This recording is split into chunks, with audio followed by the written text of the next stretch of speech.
Bonjour à tous, c'est Adèle, je suis ravie de vous retrouver aujourd'hui avec cette nouvelle vidéo unboxing de la boutique FG Normal. Ils m'avaient proposé de rechoisir des petits articles dans leur boutique.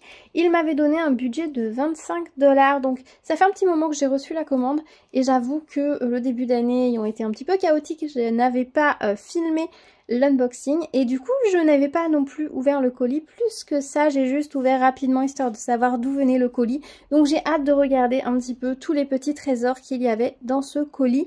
Sachant que pour cette commande, j'ai pris du matériel de broderie, j'ai pris du diamond painting et j'ai pris un petit peu de fil pour le crochet. Donc pas mal de petites choses, pas mal de petits trésors et franchement j'ai hâte et ça va me redonner en plus beaucoup de motivation pour peut-être me remettre à ma couverture de crochet. Parce que j'avoue que ces derniers temps, elle est un petit peu restée en pause. Alors ce que je vais faire, c'est que je vais vider le sac à côté de moi. Comme ça fera du bruit qu'une fois. Et je vais prendre les choses une par une. Ou alors je pioche au fur et à mesure. Allez, je pioche au fur et à mesure. Première chose que je frappe, qu'est-ce que c'est? Ça va être du diamond painting, donc on va regarder ça ensemble. Ça faisait longtemps que j'avais pas fait une vidéo où je pioche au fur et à mesure dans le colis. Bon, j'espère que ce sera pas trop long pour vous, que vous en irez pas trop. Hop, donc c'est arrivé dans les pochettes comme ça faisait longtemps que j'avais rien reçu en pochette comme ceci. Alors, qu'est-ce que c'est? Alors, déjà il y a un toolkit stylet colle barquette, donc ça c'est pas mal.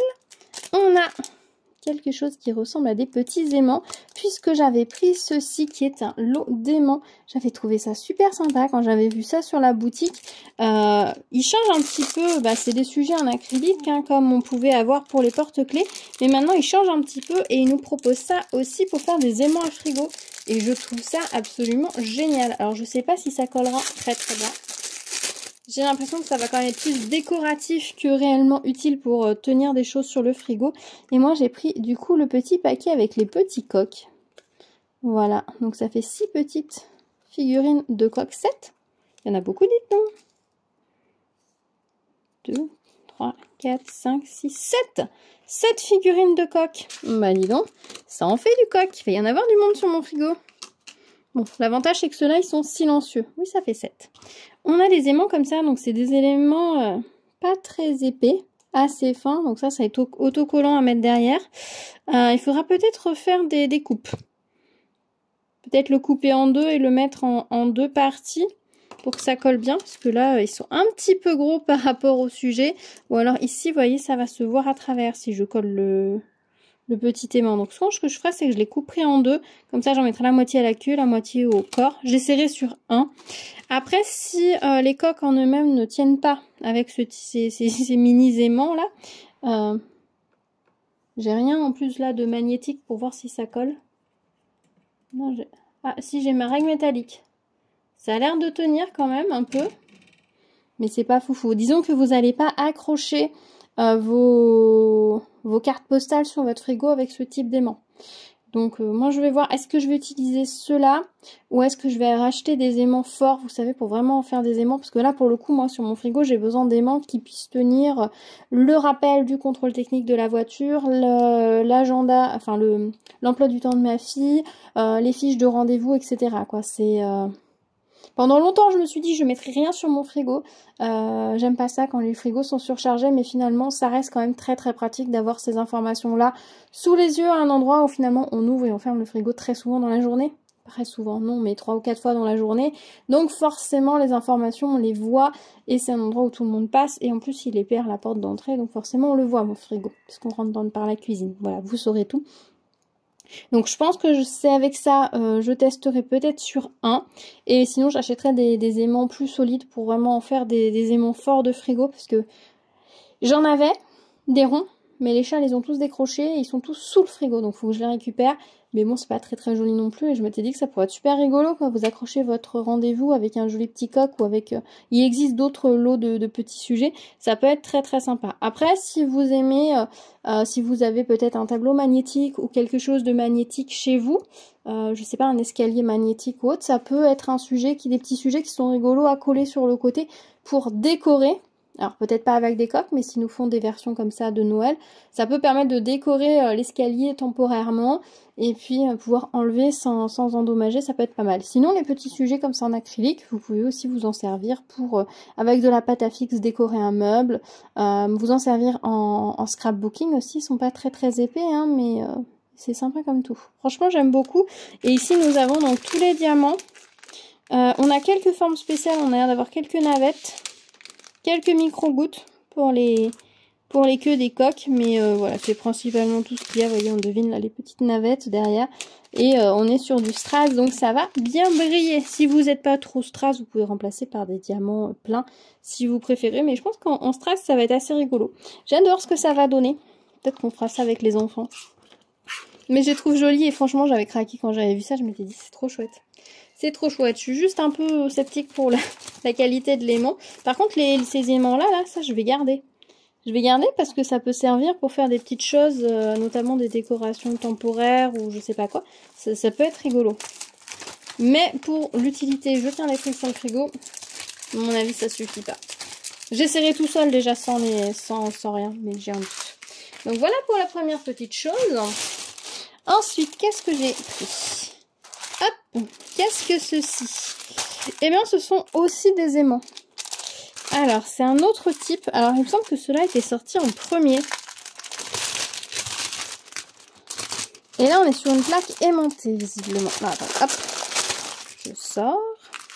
Donc, on est sur une plaque aimantée prédécoupée.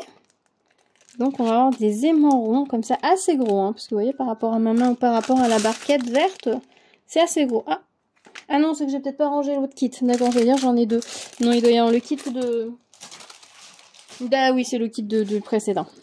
Par contre, c'est des aimants qui sont assez épais. Ils sont un tout petit peu plus épais que ceux qu'on nous a fournis jusque-là.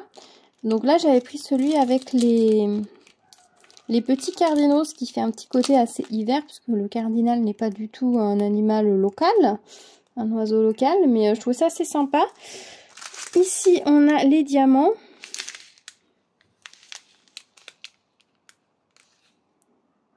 Qui sont communs en fait à tous. Hein. Je me demandais pourquoi il y avait le CT1, CT 3 et 4. Mais c'est CT 001,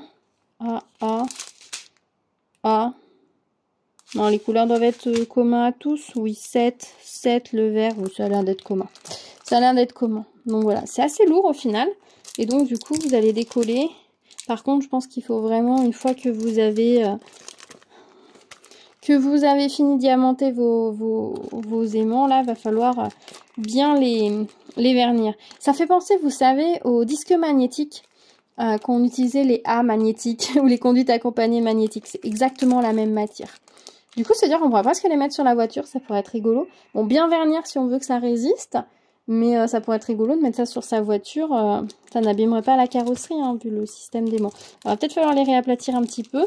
Et puis là, au centre, vous avez tout un espace qu'ils vous ont laissé. Alors ça, c'est pas mal finalement. Plutôt que de redécouper et de mettre les chutes comme ça à la poubelle, bah, vous avez quand même quelques petits morceaux d'aimant que vous pourriez réutiliser pour coller, je sais pas, sur un petit sujet en papier, en carton, en feutrine que vous feriez avec les enfants. Et ça permettrait de le fixer. Donc là aussi, on est sur de l'élément, je pense, plus décoratif que réellement utilitaire. Alors peut-être que ça, vu que c'est très grand, il y a peut-être moyen que ça tienne un peu une feuille de papier sur un frigo, mais à mon avis, je pense que c'est plus décoratif. Si vous avez des meubles métalliques, par exemple, si vous avez des casiers chez vous métalliques, ça pourrait être sympa pour faire pour enrichir votre décoration, peut-être pour l'hiver ou pour Noël. Et puis une fois que la saison est passée, hop, vous les enlevez et vous les rangez jusqu'à la saison prochaine. Donc voilà. Et ici on a les diamants, donc pareil, on est sur du strass. Pas de forme spéciale du tout pour celle-ci. On est juste sur du strass. Voilà. Donc voilà, deux types d'aimants différents. Ça va être rigolo de faire ça et de voir ce que ça donne. J'essaierai, je vous dirai ce que ça donne. Ensuite, qu'est-ce que j'attrape? Ah oui, j'avais repris des fils à broder. Parce que les dernières fois que j'en avais pris, je ne sais pas si vous vous souvenez, je me retrouvais à chaque fois avec... je me suis retrouvée 2 fois avec les étiquettes qui n'étaient pas roulées dans le bon sens et pas les numéros DMC. Et ça, c'était gênant. Donc, je décidais d'en reprendre pour voir si depuis, c'était toujours le cas ou si maintenant on avait à nouveau les étiquettes. Et ben là, écoutez, j'ai bien mes numéros DMC sur mes fils. Voilà, alors à vérifier que ce sont bien les bonnes étiquettes.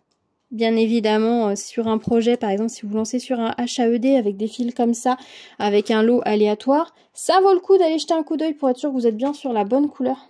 Je suis désolée, la lumière n'est pas terrible. Voilà, c'est peut-être mieux. De peut-être d'aller vérifier si vous avez bien les bonnes couleurs, parce que ça pourrait être embêtant de vous retrouver avec une couleur totalement anachronique.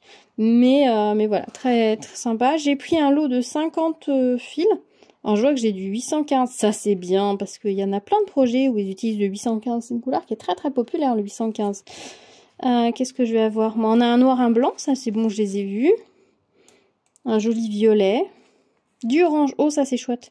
Pareil, les violets orange, 740, 741, 946, ça c'est chouette. 720, oh ça c'est chouette aussi, parce que je sais que j'en avais plus. Et que c'est une couleur qui est très utilisée. Alors, il y a des couleurs comme ça, je sais pas vous, mais en fait, elles reviennent dans plein de mes projets, elles reviennent. Alors que au final, voilà, c'est pas... Pourquoi celle-là plus que d'autres, alors qu'il y en a d'autres qui peuvent ressembler? Je sais pas. Je sais pas si vous aussi, ça vous fait ça, mais moi, il y a des couleurs comme ça, elles reviennent dans 5-6 projets, alors qu'elles pourraient être remplacées par une autre, donc des fois, je remplace, mais des fois, non, et ça, c'est rigolo. Donc voilà, sur des projets très différents, certaines couleurs reviennent beaucoup. Donc voilà, un petit lot de fil à broder, comme ça, hop, avec les bonnes étiquettes. Donc ça, c'est plutôt bien. Ensuite, bah là, je vais les attraper ensemble. J'ai repris 2 petites pelotes de fil comme ceci. Donc les 1000 cotton. Ah tiens, celle-ci, elle est dans un sachet zip. Refermable. Ah oui, mais en plus, on a quand même le sachet en dessous. Pourquoi est-ce qu'ils ont mis ça en plus? Bah, je mettrai les fils à broder en sac, du coup, moi. En attendant de les mettre sur cartonnette et de les ranger dans ma réserve. Hop. Alors le fil 1000 coton, c'est un fil en 100% acrylique. Le coton, il est un peu trompeur. On est sur un fil qui est très retordu. Qui est composé de plusieurs brins, vous voyez, de 3 brins. Alors très retordu, oui et non, parce que là du coup on voit bien les 3 brins séparés. On n'est pas sur une longueur folle, hein. On a, je sais pas, peut-être 120 ou 150 mètres de fil sur la pelote. Moi je m'en sers dans ma couverture en crochet. Donc j'avais déjà cette couleur-là, j'avais déjà commencé de faire des carrés avec cette couleur-là. Et je me suis dit que ça pourrait être sympa de faire avec cette couleur-là aussi. Donc du coup j'en ai pris une pelote. Alors je sais qu'avec, il me faut au moins 2 pelotes si je veux faire un nombre de carrés correct, parce qu'il me semble que je fais 3 carrés et demi avec une pelote de mémoire. Ça fait un moment que j'ai pas touché, donc je me rappelle plus très bien. Et donc du coup, je m'étais dit, là j'en prends une, et puis prochaine fois, si on me repropose, je prendrai une deuxième pelote comme ceci. Comme ça me devrait me faire 7 carrés. Ça doit être ça, 3,5 plus 3,5, ça fait 7. Ça doit être ça, je crois, au niveau des proportions fil carré, et donc ça me permettra de continuer de ressortir un peu ma couverture, parce que je vous avais dit, quand je reçois une pelote de fil comme ça, j'aime bien la crocheter relativement rapidement. Il me semble que la dernière, je l'ai pas fait, parce qu'il m'en reste une là tout de suite sur le haut de mon sac. Il faudrait que je le fasse, parce que j'avais crocheté d'autres pelotes que j'avais à la maison. Mais du coup là c'est celle qui est déjà là, et puis là il faut que je crochette les 2 pour celle-ci avant d'en reprendre. Voilà. Si vous ne savez pas de quoi je parle, je vous remettrai le lien dans le petit d'information et puis surtout dans la barre de description du sale couverture en crochet. Si vous voulez nous rejoindre sur ce projet, il est toujours temps. Hop. Et bien tant qu'on est dans les fils, j'ai repris ceci qui est une règle pour jauger les aiguilles à tricoter. Alors attendez, j'enlève le plastique, ce sera moins pénible pour vous visuellement. J'essaye de déballer loin de la caméra. Voilà, c'est une petite règle comme ça. J'en ai déjà une, mais je vous avoue que je m'en sers très souvent. Et donc, ça pourrait être pratique d'en avoir une deuxième. Excusez-moi. Donc, ça se présente... alors, comment? Donc, on a ici les centimètres et ici les inches. Et ensuite, vous avez des petits trous pour mesurer vos aiguilles. Si votre aiguille passe pile poil dans le trou, c'est que vous êtes au bon niveau d'aiguille. Alors, par exemple, vous voyez ici, on a pour le trou numéro 2, là, ou pour le trou numéro 1, on a 14, 0 et 2 et 2. 2, c'est les millimètres. Donc ça va être la jauge française, ou européenne, je sais pas, mais française. En tout cas, on est sur ces tailles-là d'aiguilles, vous voyez. Alors, ils vous mettent le 2,25, le 2,75, 3,25, 3,75. Mais ça, vous n'allez pas les trouver dans les marques d'aiguilles françaises. Vous allez le trouver uniquement chez les marques d'aiguilles internationales, on va dire. Chez Knit-Pro, chez Yaya, chez Xiaogu, enfin voilà, toutes ces marques d'aiguilles étrangères. En France, vous ne trouverez pas ces tailles d'aiguilles, malheureusement. directement. Fil d'art va pas vous vendre du 2,25 ou de 2,75 par exemple, ou Bergère de France. Et vous avez en face les correspondances. Alors, 0, il me semble que ce sont là 0, 1, 2, 3, 4, etc. Ce sont les tailles US. Et ça, il me semble que ce sont les tailles UK. Donc anglaises, si je dis pas de bêtises. Sinon, c'est l'inverse. Mais il me semble que c'est ça. Il me semble que c'est ça. Ouais, ça doit être ça. Et donc, vous avez aussi les correspondances qui permettent de savoir, par exemple, que si vous avez 3,75, et ben vous avez par exemple, une UK5 ou une US5 ou une UK9. Voilà. En gros, ça vous permet de savoir ce qui est pratique, par exemple, si vous commandez des aiguilles à l'international, de savoir à quoi ça correspond. Si on vous dit UK, US, quelle taille vous avez. Puis vous pouvez voir que, par exemple, certaines tailles d'aiguilles, par exemple le 2,50, ça existe en France, mais à l'international, c'est pas une taille d'aiguille utilisée. On va utiliser du 2,25, du 2,75 ou du 3 ou 3,25. Mais le 2,50, ça n'existe pas en UK et en US. Le 11, par exemple, va exister ici, mais pas ici. Et là, c'est l'inverse, vous voyez, il y a des tailles d'aiguilles qui sont pas partout utilisées dans le monde. Enfin, vous n'allez pas trouver les tailles d'aiguilles partout. Donc ça, c'est intéressant à utiliser, puis moi, je trouve que c'est très pratique. Donc j'en avais déjà une, et comme des fois, je l'emmène un peu partout, parce que moi, je travaille avec des aiguilles 2,25, et des qui sont pas tout à fait des 2,50, donc je crois que sur AliExpress, ils les vendaient en 2,28. Je pense qu'elle doit faire 2,30 ou 2,35. Une taille un peu bateau, quoi. Et donc, ça me permet régulièrement de vérifier, parce qu'en 2,25 et la taille légèrement au-dessus, je fais pas tout à fait le même nombre de rangs et de mailles. Donc, ça me permet régulièrement de revérifier quand j'ai un doute sur quelle taille d'aiguille je suis pour pas me tromper. Donc, je l'emmène souvent avec moi. Et donc, j'en voulais au moins une deuxième pour garder à la maison. Parce que ça, c'est franchement le genre de petit outil vachement pratique. Voilà. Et le dernier petit projet que j'ai pris, c'est du diamond painting à nouveau. Et il s'agit d'un petit miroir de poche. Voilà, parce que ça, franchement, je trouve que c'est vraiment génial. Ils ont vraiment bien développé cette gamme-là en diamond painting. Et je trouve ça vraiment très chouette. Là, ça fait vraiment des petits cadeaux vraiment super sympas. Alors, par contre, sur emballage, là, on est pas mal sur cette commande. Alors, hop. Ah oui, non, mais risquez pas de se sauver mon miroir. Hein. Vous avez vu comment il est bien emballé? Oh, je suis désolée pour les oreilles. Hop, je me dépêche de tout sortir.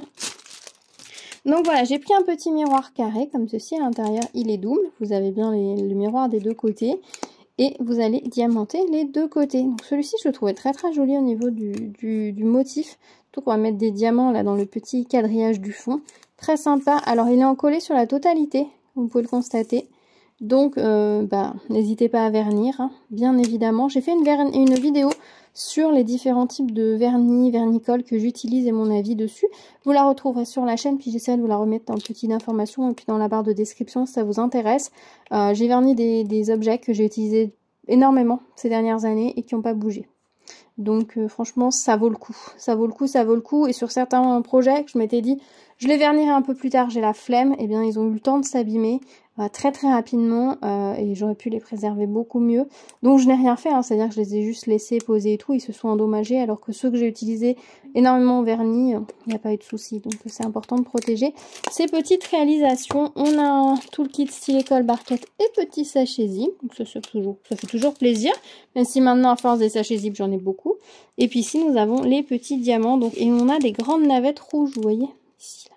Je vous déballe pas les diamants, mais on a des gouttes rouges et des grandes navettes rouges. Donc ça va être joli comme tout et très jolie couleur. Donc voilà pour ma petite réception de chez FG Normal. Donc plein de petits trésors qui vont m'être bien utiles dans mes différents projets, dans mes différentes activités. Donc un grand merci à eux de m'avoir envoyé toutes ces petites choses. J'ai hâte de voir comment fonctionnent les aimants. Là, je pense que je vais les faire prochainement. Histoire de vous donner un avis hein, sur ces produits-là. Il faut que je sorte le vernicole. Enfin, le vernis tout court parce que j'ai plein de choses qui attendent d'être vernies et ça commence à être beaucoup. Et là, comme mon fils ces derniers temps a fait quelques petites choses en diamond painting, il faut que je les lui vernisse. Donc du coup, ça va être l'occasion. En fait, on va faire d'une pierre deux coups. Je vais tout vernir. Mais tant que j'avais pas de chat, c'était facile. La nuit, je laissais tout. Mais là, maintenant qu'il y a des chats, il y a beaucoup plus de poils qui volent dans la maison et tout. Donc c'est toute une autre organisation. Puis tant que j'avais des chiens, c'était bien. Ils restaient par terre. Donc quand je vernissais et que je posais quelque part, il n'y avait pas de souci. Maintenant, les chats, ça grimpe. Donc, j'ai pas encore trouvé tout à fait mon organisation pour le vernicole. Donc, il va falloir que je vois ça. Et ça, c'est vraiment un objectif de cet hiver. Donc, Dites-moi si vous aussi, des fois, vous êtes un peu flemmard du mire Nicole et puis derrière, vous regrettez un peu. Et comment vous faites avec des animaux? Si vous avez trouvé la super solution, la super astuce et autres, bah, n'hésitez pas à me dire dans les commentaires. Je serais ravie de prendre vos petites astuces. Bah, dites-moi tout ce que vous en pensez de ces petits achats. Si vous aussi, des fois, vous faites des petites commandes comme ça, un peu multi-projets, multi-activités. Pour vous faire plaisir, pour compléter du matériel dont vous auriez besoin pour des projets. Si vous avez testé les aimants aussi, dites-moi dans les commentaires quel est votre avis par rapport à tout ça. J'aimerais beaucoup avoir votre retour. Je vous dis à très bientôt. Prenez soin de vous. Ciao, ciao.